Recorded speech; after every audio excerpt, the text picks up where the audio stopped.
When you live with chronic illness, even beautiful days require planning. This week, we celebrated our 9-year wedding anniversary, and like every single special occasion, it took several days of gentle preparation, pacing, and intentional rest. Because for me, celebrating love also means caring for the body that carries me through it. I have definitely learned that big events require many days of proactive planning before the actual event occurs.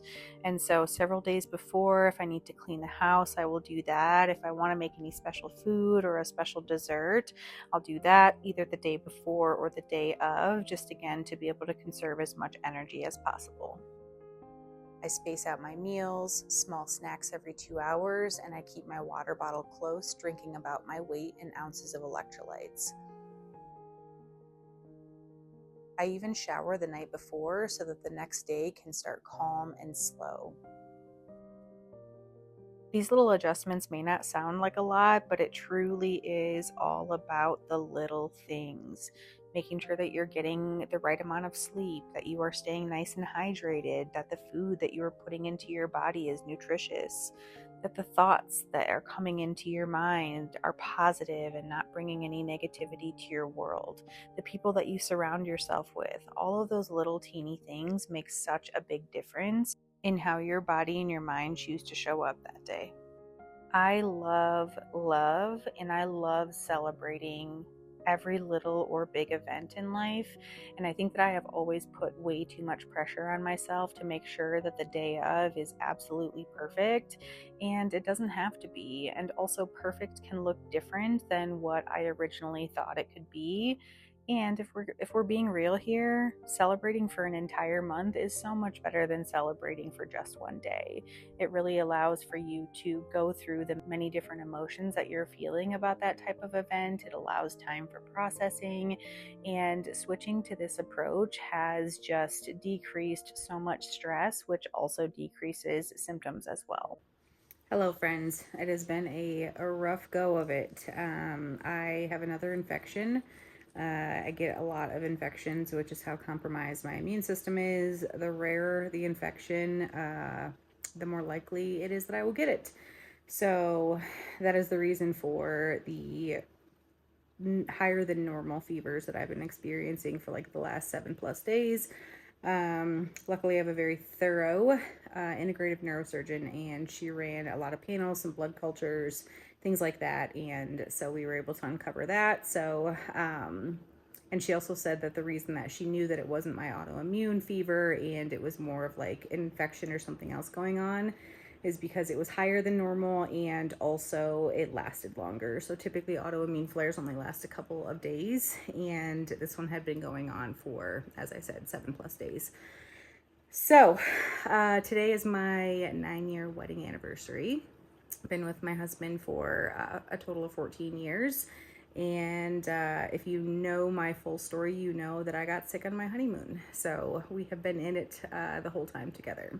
So anyway, I spent the entire day resting so that I could muster up some energy to put a little bit of makeup on and do my hair, just so I could feel like my best self.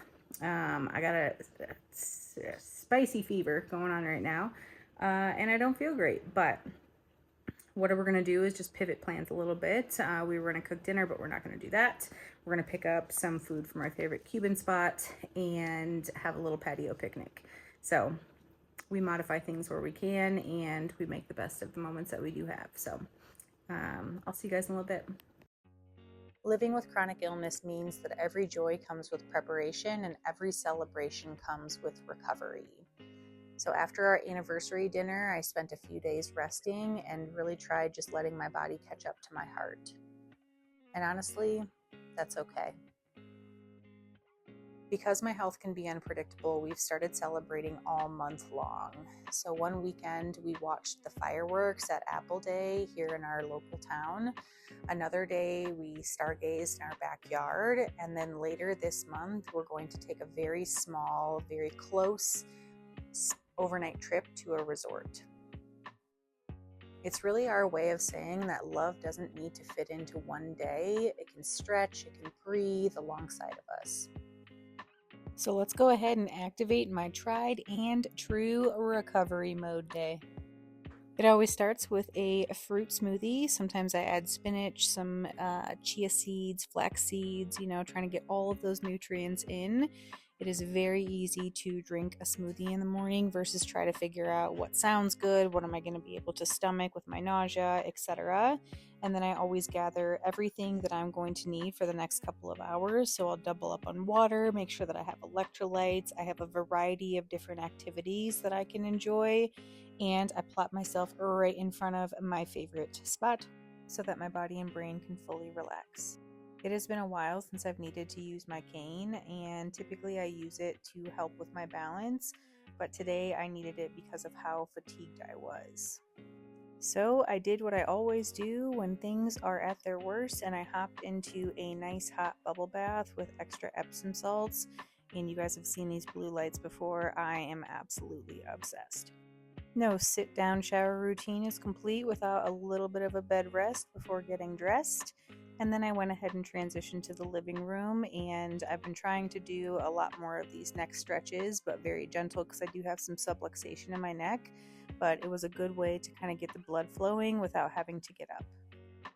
With my medical leave coming to an end here in just a couple of short weeks, I'm really focusing on the little teeny strategies and manageable approaches that I can continue to implement even when I go back to work.